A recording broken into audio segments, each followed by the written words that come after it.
हमारा और आप देख रहे हैं संजय सिंह ब्लॉग। चलिए आज हम आपको दिखलाते हैं एरू में जो कथा वाचन हो रहा है। और एरू में 16 तारीख से लेकर 23 तारीख तक नारायण यज्ञ जो होगा उसमें कथा वाचन जो होगा ना, इस संबंध में हम आपको बहुत सारी चीज़ों को हम बता रहे हैं। तो चलिए यहाँ पर अभी हो रहा है कथा वाचन, इसलिए तो भगवान चलिए हम आपको कथा वाचन सुनवाते हैं। ये है यज्ञ, यहाँ पर पंडाल है जहाँ पर लोग अभी बैठे हैं, थोड़े कम ही अभी लोग हैं। अनेक स्रोतों की रचना करी है रावण ने, वो बहुत बड़ा विद्वान था, बहुत बड़ा अनेक स्रोतों की, अनेक हमारे सनातन संस्कृति में 3 सबसे जय संहिता कहते हैं, दूसरा गर्ग संहिता और तीसरा जो संहिता है उसकी रचना रावण ने करी है। इतना बड़ा विद्वान दर्शनी वहां जाते हैं, केदारनाथ आप जाते हैं, आप रामेश्वरम जाते हैं, लेकिन वो रावण की भक्ति ऐसी इतने प्रसन्न रहते थे क्यों? क्योंकि वो उनको कामकी सिखाता था। अनेक स्रोतों की रचना करी, तांडव द्रव्य उससे भी श्रेष्ठ है, कप यज्ञ उससे भी श्रेष्ठ है, योग यज्ञ उससे भी श्रेष्ठ है, स्वाध्याय यज्ञ, और सबसे श्रेष्ठ बताया इस भागवत ज्ञान यज्ञ को। क्यों? क्योंकि बाकी के जो 4 यज्ञ बताए वे सभी इस भागवत जी के समाहित हो जाते हैं। राधे राधे श्री राधे, बोले श्री वृंदावन बिहारी लाल की जय जय, रानी सरकार की जय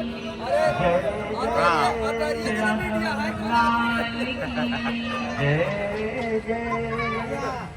ऐसा थोड़ी है कि कोई जय बोले, श्री भाव से बोलिए ना।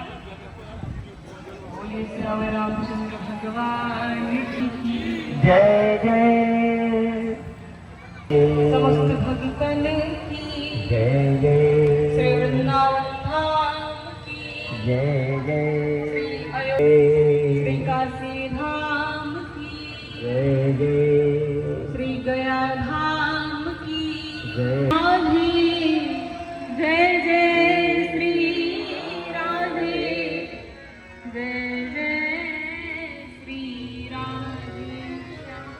कथा का ये दूसरा दिन है। दूसरा दिन में हम आए हैं एरू, और उसके बाद यहाँ कथा वाचन, और कथा वाचन के दरमियान में अभी लगभग 7 बजे से कथा वाचन जो है तो उसके बाद फिर प्रतिदिन होगा, और ये 13 तारीख तक के सारा कथा वाचन वो चलेगा।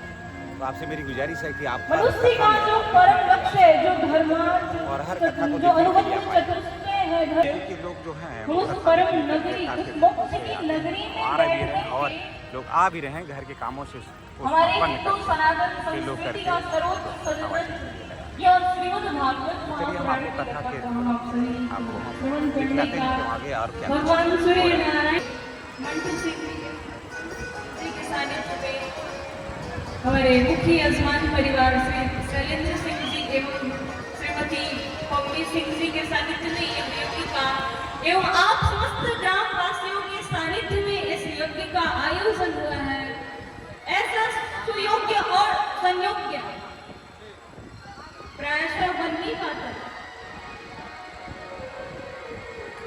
एक तो गया धाम, दूसरा जिस मोक्ष के लिए लोग और जिस ठाकुर जी के प्रेम के लिए यह प्रेम ग्रंथ भागवत जी का श्रवण करते हैं, अध्ययन करते हैं, वाचन करते हैं, और वो भागवत जी की कथा आपको गया धाम में श्रवण करने को मिल रही है इस निकुंज वन जैसे इस प्रांगण में। और इन पहाड़ों को देख करके लगता है ऐसे कभी कभी जैसे हम गिरिराज जी की तलहटी में बैठ करके कथा को श्रवण करते हैं। क्या बात है,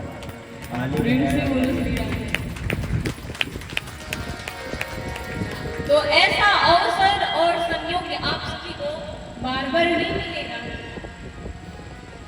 इसलिए हम आप सभी का परम कर्तव्य है, परम जीव मात्र का परम आश्रय है कि हम अपने वास्तविक सत्य को पहचानें।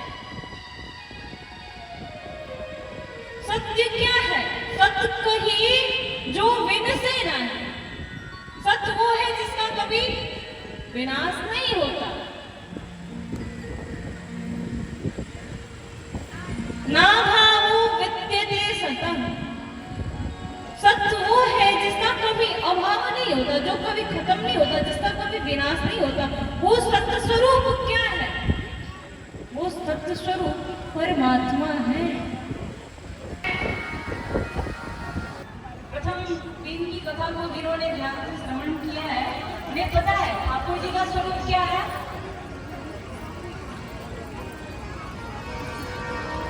सच्चिदानंद रूपाय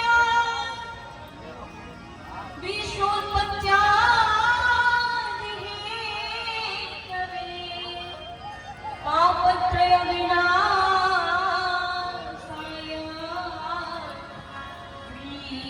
श्रीकृष्णाय वयम्।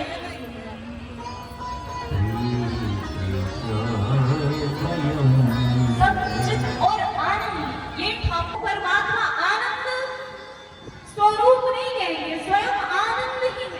स्वरूप का अर्थ क्या हो गया? मतलब कुछ परसेंट ठाकुर जी आनंद स्वरूप है, कुछ परसेंट ठाकुर जी सत्य स्वरूप, ऐसा नहीं है। ठाकुर जी स्वयं आनंद ही है। नंदस्त्वात्मजोत्पन्ने जाता ह्लादो महामना। इसलिए तो हम गाते हैं ना, भगवान का जब प्राकट्य हुआ ब्रजमंडल में, तो नंदघर लाला भयो ऐसा नहीं बोलते, नंदघर बेटा भयो ऐसा नहीं बोलते, नंदघर छोरा भयो ऐसा नहीं कहते। हम क्या कहते हैं? नंदघर आनंद भयो। जन्माष्टमी मनाते हैं ना आप सभी, हर हिंदू को मनाना ही चाहिए, हर सनातनी को मनाना चाहिए। जन्माष्टमी आप सभी मनाते हैं, तो जब ब्रजमंडल में जब लाला का अवतार हुआ, जब जन्म हुआ, तो ब्रजमंडल में उस दिन केवल और केवल आनंद नहीं है, केवल और केवल परमानंद नहीं है। राम जी का जब जन्म हुआ, जब अवतार हुआ अयोध्या में, तुलसीदास मानव ब्रह्मानंद समाना।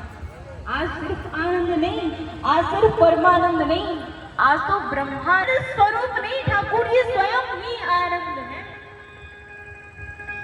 अब आप ऐसा समझना, हम भी सत्य हैं, हमारे अंदर जब तक वो सत्य स्वरूप परमात्मा हमारे अंदर बैठे हैं, हमारे अंदर ये चित्त कब तक है, हमारे अंदर चेतना कब तक है?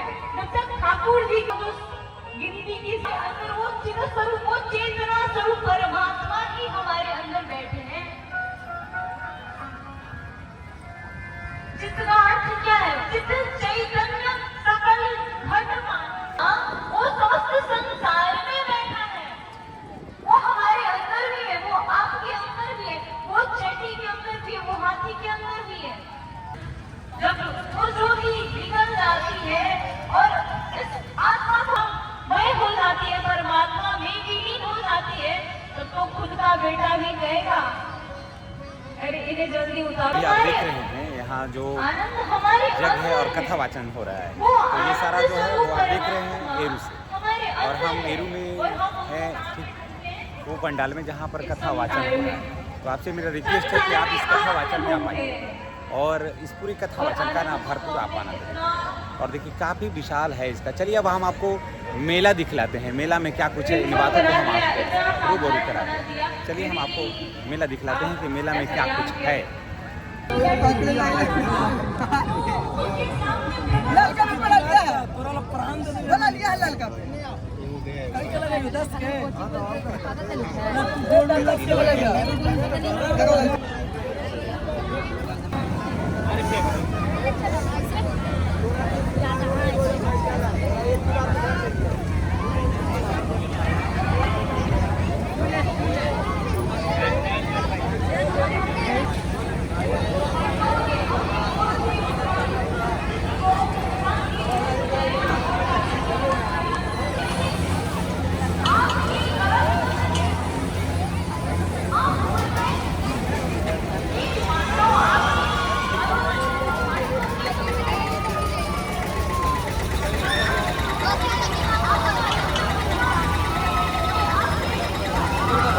कोई भी होता है, चाहे यज्ञ होता है, उसमें बच्चों के मनोरंजन का सबसे ज़्यादा चीज़ें होती है।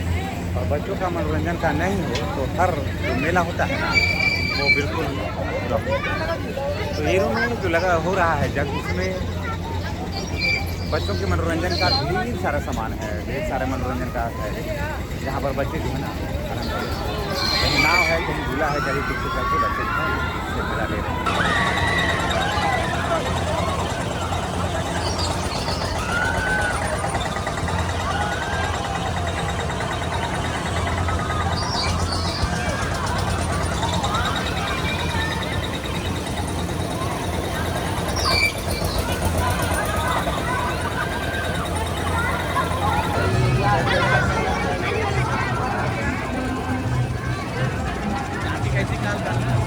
चलिए आपको और भी बहुत सारा कुछ खिलाते हैं जो मेला में है, जो मेला में है, हाँ जो मेला में है।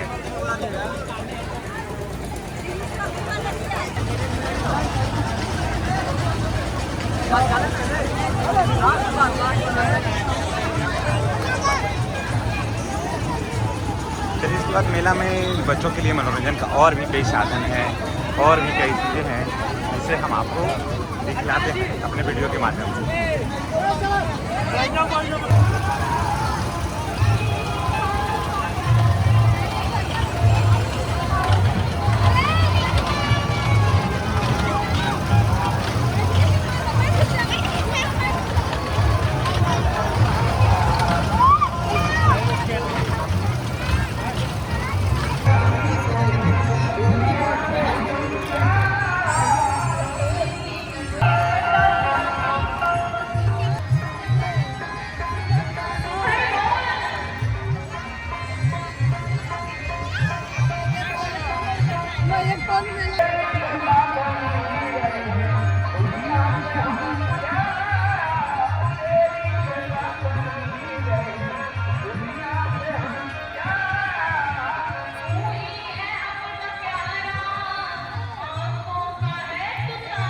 देख रहे हैं एरो में जो यज्ञ हो रहा है, एक तरफ इधर के ना मेला है, एक तरफ जो है वो चल रहा है प्रवचन। तो यहाँ पर लोग आ रहे हैं प्रवचन में और राम धुन सुन रहे हैं। और प्रवचन अगर आप भी चाहते हैं ना कि प्रवचन सुने तो निश्चित रूप से आप पंडाल में जाइए और प्रवचन का पूरा आनंद उठाइए। मेला को देख करके आएगा उसके बाद फिर हम आपको अभी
और भागवत जी के धर्म का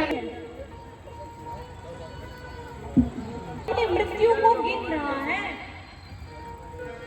इसी बीच अश्वत्थामा मित्र की बात को मान करके अश्वत्थामा रात्रि में ही आई और आकर के साथ लेट गई।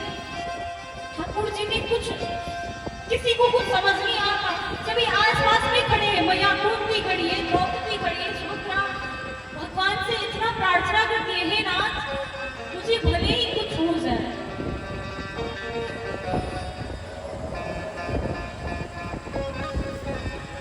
लेकिन मेरे इस गर्भस्थ शिशु की रक्षा करो।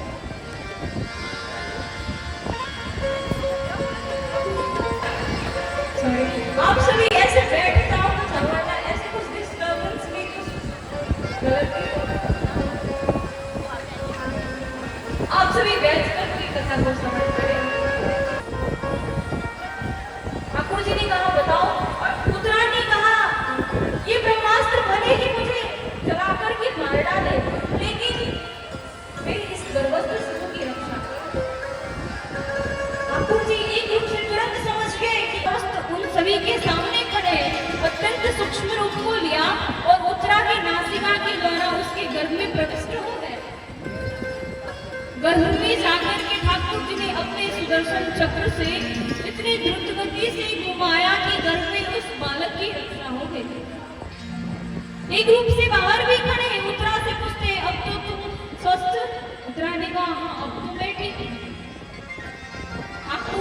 कहा, स्तवन किया, ठाकुर जी की स्तुति करी। भगवान ने सबसे पहले कहा कि आप देखो अब मैं महाभारत का युद्ध हो गया, आप सभी राजा युधिष्ठिर जी महाराज बड़े भैया राजा बन गए, अब मैं द्वारिका का प्रस्थान करता हूँ। सभी ने कुछ ना कुछ मांगा। ठाकुर जी ने कहा पहले धृतराष्ट्र जाना है और युधिष्ठिर जी महाराज बड़े युधिष्ठिर जी ने कहा आज यदि देने को कहते हो तो एक ही वरदान दे दो कि मैं अपने जीवन में कभी धर्म से विचलित ना हो। ठाकुर जी ने वरदान दिया। अर्जुन ने कहा मैं आप तो मेरे गुरु है, आप मेरे सखा है, आप मेरे भाई हैं, 3 रिश्ते हैं आपसे, ये संबंध मेरे हृदय से कभी अलग ना हो। भीमसेन ने कहा वैसे ये लोग मेरी बड़ी बदनामी, एक ही कृपा कर दो कि उठते चलते फिरते प्रत्येक परिस्थिति के साथ हम आपसे विदा लेते हैं। और आप देख रहे हैं पूरा वजीरगंज में, आपको बता देते हैं कि पूरा ये वीडियो जो है गया जिले के वजीरगंज प्रखंड के एरिया से आप देख रहे हैं। वहाँ पर जो यज्ञ हो रहा है वहीं से आप ये देख रहे हैं, अभी कथा वचन चल रहा है। और अगर आप पूरा प्रोग्राम देखना चाहते हैं तो आप यूट्यूब पर और फेसबुक पर दोनों पर इसलिए मेरे आपसे रिक्वेस्ट है कि आप पूरे प्रोग्राम को देखने के लिए आप आइए। और नेक्स्ट वीडियो में हमारी और आपकी फिर मुलाकात होगी। अब हम चलते हैं और नेक्स्ट डे हम आपके साथ फिर